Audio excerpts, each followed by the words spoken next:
waxyaabaha inay mucaarad yihiin sheegta xataa waxay qireen oon ka midaysannahay doorasho dadban inaan loo noqonin doorashada qof iyo codka waa la isku raacsan yahay waxaa su-aala dadka qaarkiis ka qaban kana qabi karaan sideedana wada hadal iyo wada fadhiisi iyo maxaanku idhahdaa wada tashi ayay ku hagaagaysaa ilaahay idinkiis waana hagaagaysaa waxaan ku faraxsanahay in saaxiibadaasi ay doorasho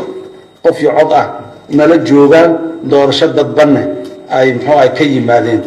sida aan marar badan sheegnay qabashada doorashooyinka heer degaan oo dalka isla simaayo waxay furo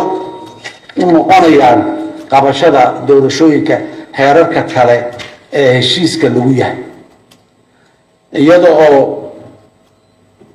laga baranayo daldalooyinka doorashooyinka dowladaha hoose ka soo baxay kuwa dambe ka saxmi doonaan kuwa ka soo baxaan kuwa dambe ka sii saxmi doonaan processkaas waxbarashada ayaa socdoon mudanayaal imarweyn walaalayaal dib u xoreynta dalka dhamaystirka dastuurka iyo doorashooyinka qof iyo cod ah waxay furo u yihiin Soomaaliya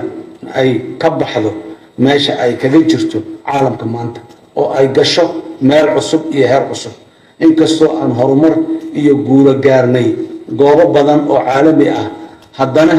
qabyannimada dastuurka iyo madax aan ku iman rabitaanka shacabka dib ayay inoo dhigtay haddaan sii joognana dib ayay inoo sii celinaysaa ama meesha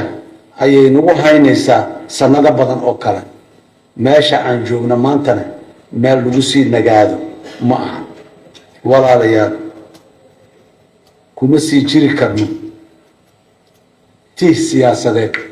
muddo 35 sano ka badan ugu dambeyntii gobashaan oo aanan noqonayn tii ugu dambeysay wada tashi dowlad dhiska iyo siyaasadda Soomaaliya annagoo wada tashiyo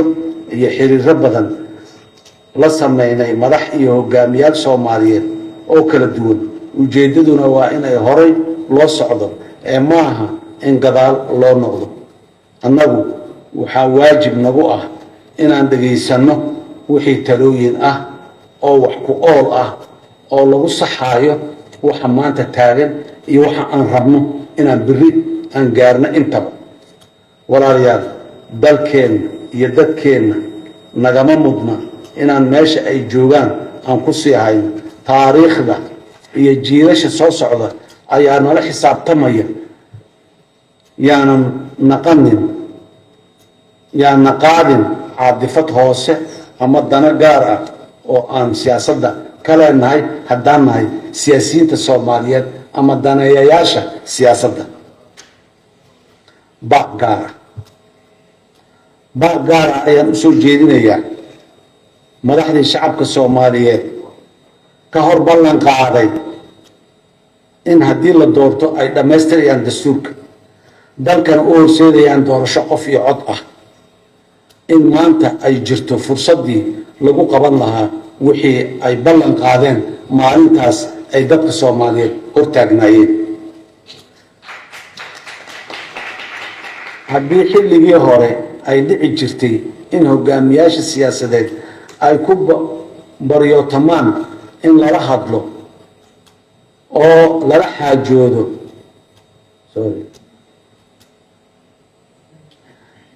mararka qaarna ra'yigooda dartiis loo beegsan jiray maanta waxaan ku faraxsanahay inaan dhignay golaha oo aan baadigoobayno siyaasiyiinta naga aragtida duwan ku baryayno in ay nala hadlaan iyaga meeshii hogaamiyaasha lagu baryi jiray maanta annaga ayaa baryootamayno oo leh hanalala hadlo hana nalagala hadlo danta caamka iyo danta dalka ama bulshadooda in ay soo hor fadhiistaan siyaasiyiinta inta siyaasadda danayso oo ay dhageystaan una sheegaan waxa ay rabaan walaalaha jooga gogosha iyo kuwa inta aan marti qaadnay aan noo iman amaba noo soo jawaabin xataa iyo kuwa soo socdaba waxaan u sheegaynaa in jidka wada hadalka iyo wada tashiga uu mar kasta furan yahay maanta ummadda Soomaaliyeed meel kastoo ay joogto waana daawanayaan waxaana nagu xirayaan amal ama rajo weyn maanta sidoo kale ilaahayna waana daawanayaa hortiisaan taaganahay waxaan soo jeedinayaa ku baaqayaa dalkeena iyo dadkeena aan u turno uga turno waxa madaxda kale iyo siyaasiyiinta kale dalkooda iyo dalalkooda iyo dadadkooda ay uga tureen gobosha wada tashiga qaran way ina furan tahay. Assalaamu calaykum waraxmatullaahi wabarakaatuh.